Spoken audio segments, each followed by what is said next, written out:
ధనస్సు వారికి కనుక చూసుకున్నట్లయితే మీ యొక్క రాస్యాధిపతి షష్టమాధిపతి లాభాధిపతి అయిన శుక్రుడితో కలిసి సప్తమ స్థానంలో ఉన్నాడు. అలాగే మూడులో రాహు పరాక్రమ స్థానంలో అర్ధాష్టమ శని నడుస్తుంది. మీకు 4వ భావంలో శని ఉంటూ పంచమంలో కుజుడు ఉన్నాడు, 6వ భావంలో రవి బుధుడు ఉన్నారు, భాగ్యంలో కేతువు. ఇక చంద్రుడు మీకు పంచమ భావం నుంచి వ్యయభావం వరకు 8 రాసులు తిరుగుతాడు ఈ 16 రోజుల పాటు. మరి ఈ యొక్క గ్రహస్థితిని అనుసరించి మీకు ఈ గ్రహాలు 4 గ్రహాలు మారుతున్నాయి. ఈ పక్షంలో 4 గ్రహాలు మార్పు, అందులో శుక్రుడు, బుధుడు, రవి, కుజుడు. మరి దీని మూలంగా మీకు కలిగేటువంటి ఫలితాలు ఏమిటి, అవి ఏ సమయంలో ఏ డేట్లో మారుతున్నాయి, మీరు తీసుకోవాల్సిన జాగ్రత్తలు ఏమిటి, ఏ దేవత ఆరాధన చెయ్యాలి అనేటువంటి అంశాలు చెప్తుంది నేనైనప్పటికీ చెప్పిస్తుంది సాక్షాత్ లలితాంబిగా భావిస్తూ ఆ లలితాంబిక అమ్మవారి యొక్క అనుగ్రహం మీకు పరిపూర్ణంగా కలగాలని మనస్ఫూర్తిగా కోరుకుంటూ ఇక్కడ గమనించినట్లయితే గ్రహాలు ఏ ఏ రాసుల్లోకి ఏ సమయంలో మారుతుంది అనే విషయం కనుక చూసుకుంటే 11వ తేదీ కుజుడు మారిపోతున్నాడు. ఆ 11వ తేదీ మనకి కుజుడు 12:39 మధ్యాహ్న సమయంలో మారుతున్నాడు. అయితే దాని యొక్క ఎఫెక్ట్ 1-2 డేస్ ముందు నుంచే ఉంటుంది. అది ముఖ్యంగా ఎండ మీద, అంటే తీవ్రమైనటువంటి దీని మీద, రాజకీయ నాయకుల మీద, రాజకీయ నాయకులకు వచ్చే ఎఫెక్ట్ మీద ఉంటుంది 1-2 డేస్ ముందు నుంచే. అంటే రాజకీయ నాయకులకు కొంత ఎఫెక్ట్ ఉంటుంది ఈ కుజుడు రవి దగ్గరికి వెళ్ళడం మూలంగా. ఇది బాగా గుర్తుపెట్టుకోండి. అలాగే మనకి 14వ తేదీ శుక్రుడు మిథున రాశిలోకి, అంటే 10:54 గురువుతో వెళ్ళి కలుస్తున్నాడు. దీనివల్ల కొన్ని మంచి ఫలితాలు కూడా ఉన్నాయి. అది మీ రాశి వారికి ఎటువంటి మంచి ఫలితాలు ఇస్తాయో చెప్తాను నేను మీకు. అదేవిధంగా బుధుడు రవి కనుక తీసుకున్నట్లయితే రవి బుధుడు ఇద్దరు కూడా 15వ తేదీ మారుతున్నాడు. కాకపోతే బుధుడేమో అర్ధరాత్రి 12:32 మారుతున్నాడు 15వ తేదీ, అంటే తెల్లవారితే 15 అనగా అర్ధరాత్రి. అదేవిధంగా రవి 15వ తేదీ 6:22 మారుతున్నాడు. మరి ఈ గ్రహాల యొక్క మార్పు మూలంగా మీకు కలిగేటువంటి ఫలితాలు ఏమిటి అనేటువంటి విషయాలకు మనం తెలుసుకుందాం. లగ్నాధిపతి సప్తమంలో శుక్రుడితో కలిసినందుకు మంచి పార్ట్నర్స్ రావడం, వివాహ సంబంధించిన విషయంలో కొంత గతంతో పోల్చుకుంటే ఖచ్చితంగా కొంత ముందుకు కదలడం, లోన్స్ లభించడం, అందులో ముఖ్యంగా గవర్నమెంట్ లోన్స్ ఉంటాయి, అంటే గవర్నమెంట్ ఇప్పిస్తూ ఉంటుంది తక్కువ వడ్డీతో. అలాగే ప్రభుత్వ ఉద్యోగాలకు సంబంధించిన విషయంలో మీరు చేసే ప్రయత్నం ఫలించడం, దశమాధిపతి అయినటువంటి బుధుడు సప్తమాధిపత్యం కూడా వచ్చి మీకు రవితో కలిసి ఉంటున్నాడు 6లో. కాబట్టి మీకు కానీ మీ జీవిత భాగస్వామికి కానీ ఉద్యోగ అవకాశాలు, అందులో ముఖ్యంగా ప్రభుత్వ ఉద్యోగ అవకాశాల కోసం ప్రయత్నం చేసేటువంటి వారికి ఖచ్చితంగా అనుకూలత లభిస్తుంది. అలాగే మరొక విషయం ఏంటంటే ఇక్కడ గమనించినట్లయితే ఈ యొక్క ధన విషయంలో రియల్ ఎస్టేట్ చేసేవారు, ఏదైనా ఒక ప్రాపర్టీ కొనుక్కోవడం కోసం ధనం ఇచ్చే విషయంలో కొద్దిగా జాగ్రత్తగా ఉండండి. పౌరుషము, పరాక్రమము, కొంత ధైర్యంగా కొన్ని నిర్ణయాలు తీసుకుంటారు, అది మంచి బాగుంటుంది. కాకపోతే కొంత ప్రేమించిన వారితోని, స్నేహితులతోని కొంత ఘర్షణ ఉంది. అంటే పంచమంలో మనకి చూసుకున్నట్లయితే కుజుడు ఉన్నాడు కాబట్టి సంతానం లేదా కొడుకు వరుస వారితో కూడా కొంత ఘర్షణ వాతావరణం చూపిస్తుంది ధనస్సు వారికి. అయితే ఇక్కడ మీరు మెయిన్గా 9వ స్థానంలో కేతు ఉన్నాడు కాబట్టి సూర్య ఆలయ క్షేత్రాలకు కానీ లేకపోతే గణపతి యొక్క క్షేత్రాలకు కానీ వెళ్ళి దర్శించండి, ఖచ్చితంగా బాగుంటుంది. అయితే ఈ పక్షంలో దేశకాల పరిస్థితులు ఎలాంటివి ఉంటాయి చూసుకున్నట్లయితే మనకి కుజుడు 11వ తేదీ నుంచే మారిపోతున్నాడు. కాబట్టి దానికంటే 1-2 డేస్ ముందు నుంచే ఈ యుద్ధ సంబంధించింది అనుకోండి, తీవ్రమైనటువంటి ఎండ. అసలు ఎప్పుడు కూడా మనం ఏంటి, మే అయిపోతూ ఉంటే స్లోగా తగ్గాలి, కానీ ఈసారి పెరుగుతూ ఉంటుంది. ఎందుకంటే అగ్నితత్వ రాసుల్లోకి అగ్నితత్వ సంబంధించిన గ్రహం వస్తుంది కాబట్టి ఇది ప్రధానంగా గుర్తుపెట్టుకోండి. అలాగే మరొక విషయం ఏంటంటే ఇది జలరాశుల వైపు ప్రయాణిస్తున్నటువంటి గురువు కాబట్టి ఈ పక్షం ఎండింగ్ అవుతూనే స్లోగా జల సంబంధంగా వచ్చేటువంటి ఇబ్బందులు వస్తూ ఉంటాయి. అంటే వాటర్ మూలంగా వచ్చేటువంటి వైరస్లు అనుకోండి, వాటర్ మూలంగా కలిగే ఇబ్బందులు అనుకోండి. అందుకని కాస్త కాచి చల్లార్చి నీళ్ళు వాడండి. మరి ఈ యొక్క రవి బుధులు ఇద్దరూ కూడా ఎప్పుడైతే వృషభ రాశిలోకి వస్తున్నాడో మరి దేశకాల పరిస్థితుల్లో ఎటువంటి సంఘటనలు ఉంటాయి అనేటువంటిది కనుక చూసుకున్నట్లయితే ఇక్కడ కొంచెం గోల్డ్ రేట్లో పెరగడానికి, గోల్డ్ రేట్ అనేటువంటి కొంచెం హై అవ్వడానికి ఎక్కువ ఛాన్సెస్ ఉంటాయి.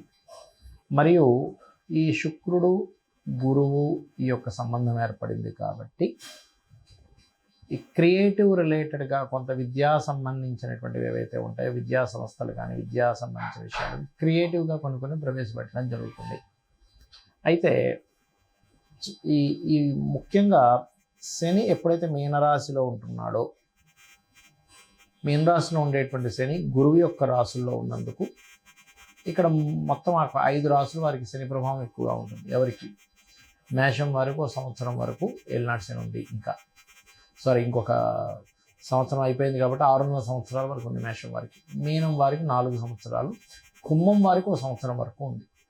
కాబట్టి కుంభం వారికి ఎప్పుడైతే సంవత్సరం వరకు ఉందో, ఇదేంటంటే ఈ శని యొక్క ప్రభావం తగ్గడానికి, అది అష్టమ శని సింహం వారికి అష్టమ శని, ధనస్సు వారికి అర్ధాష్టమ శని ఉంది. కాబట్టి మీరు శని బాధ ఉంది అనేటువంటి ఈ దీంట్లోకి వెళ్ళిపోకుండా సింపుల్గా కొన్ని టెక్నిక్స్ చెప్తాను, అవి చేయండి.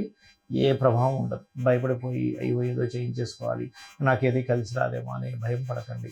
ఈ విషయాన్ని ఎందుకు లేవెత్తానంటే, సాటర్న్ నడిచేటప్పుడే నేను చాలాసార్లు వివరించాను మీకు. రాజకీయ నాయకులు అయ్యారు, చాలా గొప్ప గొప్ప వాళ్ళు అయ్యారనే విషయాన్ని.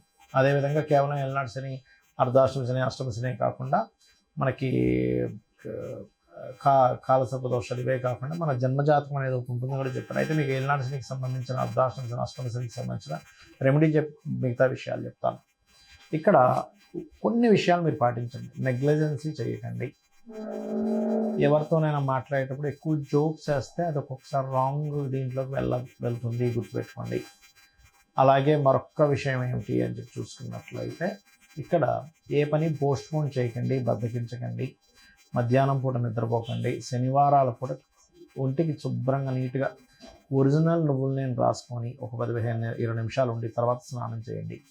నిత్యము ఆంజనేయ స్వామి ఆలయం కానీ, సుబ్రహ్మణ్యేశ్వర స్వామి ఆలయం కానీ, లేకపోతే మన లక్ష్మీనరసింహస్వామి ఆలయం, లేదా గణపతి ఆలయం, లేనట్లయితే రావి చెట్టు ఉన్న ప్రదక్షిణం చేయండి. ఖచ్చితంగా మీకు ఆ ప్రభావం తగ్గుతుంది. ఎప్పుడు కూడా గ్రహాలు గోచారంలో మారుతున్నప్పుడు, గోచారం అంటే కాలంలో జరిగే మార్పులు బట్టి మీ యొక్క జాతకానికి బలాబలాలు తగ్గడం పెరగడం జరుగుతూ ఉంటాయి. కానీ మీ పర్సనల్ చార్ట్ అనేది ఒకటి ఉంటుంది. లగ్నం నుంచి 12 భావాలు.